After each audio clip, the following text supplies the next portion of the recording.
ప్రభునందు నాకు అత్యంత ప్రియమైనటువంటి వారులారా, మన ప్రభువును రక్షకుడునైనటువంటి యేసుక్రీస్తు వారి యొక్క శుభనామంలో మీ అందరికీ నా హృదయపూర్వకమైనటువంటి శుభములు, వందనములు తెలియజేస్తున్నాను. ఉదయకాల సమయంలో దేవుని వాక్యాన్ని ధ్యానం చేసుకుందాము.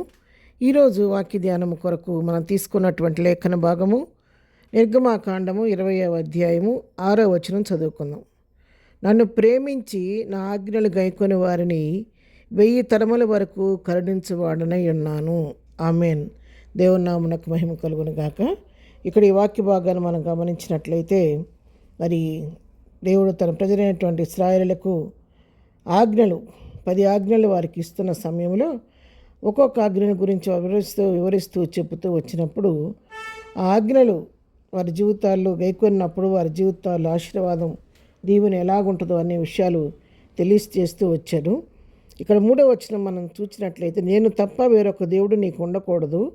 పైన ఆకాశం అందే కానీ, క్రింద భూమి అందే కానీ, భూమి క్రింద నీళ్ళ ఎందే కానీ దేని రూపమునైనను విగ్రహమునైనను నీవు చేసుకొనకూడదు. వాటికి సాగిలి పడకూడదు, వాటిని పూజింపకూడదు.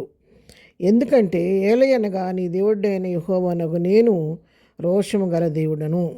నన్ను ద్వేషించు వారి విషయంలో 3-4 తరముల వరకు తండ్రుల దోషమును కుమారుల మీదకి రప్పించుచు, నన్ను ప్రేమించి నా ఆజ్ఞను గైకొని వారిని 1000 తరముల వరకు కరుణించవాడనై ఉన్నాను.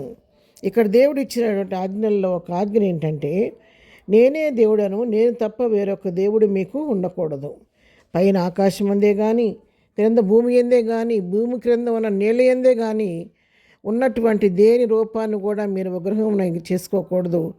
మరి ఆ విగ్రహానికి మీరు పూజ చేయకూడదు, దేనికి సాగిలపడకూడదు, పూజింపకూడదని చెప్పి ఇక్కడ హెచ్చరిస్తూ ఉన్నాడు.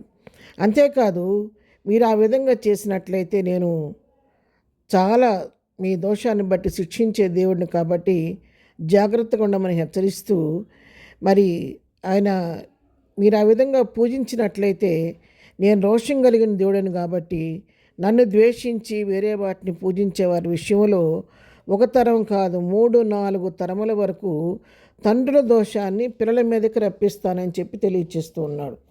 ఒక వ్యక్తి దోషం చేస్తే లేదా దేవుని ఆజ్ఞను అతిక్రమిస్తే, చేయవద్దని పని చేస్తే, తన ఏదైనా రూపం చేసుకొని ఆ రూపానికి విగ్రహాన్ని చేసుకొని ఆ విగ్రహానికి పూజ చేసినా, సాగిలిపడినా, నమస్కరించినా కూడా దేవుడు రోషం కలిగిన దేవుడు, కాబట్టి చేసిన పాపం చేసినటువంటి దోషం చేసినటువంటి ఆ వ్యక్తిని బట్టి ఆ తర్వాత 2 తరాలు 3 తరాల వరకు కూడా వారి మీదకి తన కోపాన్ని చూపిస్తానని చెప్పేసి ఆ దోషాన్ని వారి మీదకి రప్పిస్తానని చెప్పి దేవుని వాక్యం సెలవిస్తుంది.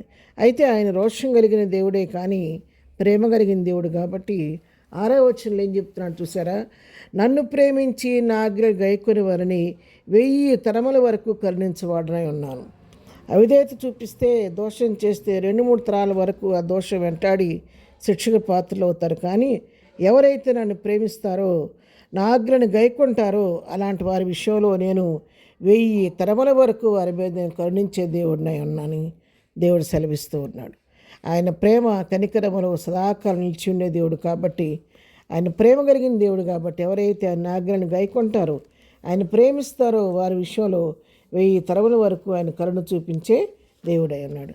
అందుకే కీర్తనల గ్రంథం 103వ కీర్తనలో కూడా మనం గమనించినట్లయితే 17-18 వచనాలు, ఆయన నిబంధనను గైకొనుచు ఆయన కట్టడను అనుసరించి నడుచుకుని వారి మీద, యెహోవా యందు భయభక్తులు గల వారి మీద ఆయన కృప యుగయుగమును నిలుచును, ఆయన నీతి వారికి పిల్ల తరమున నిలుచును.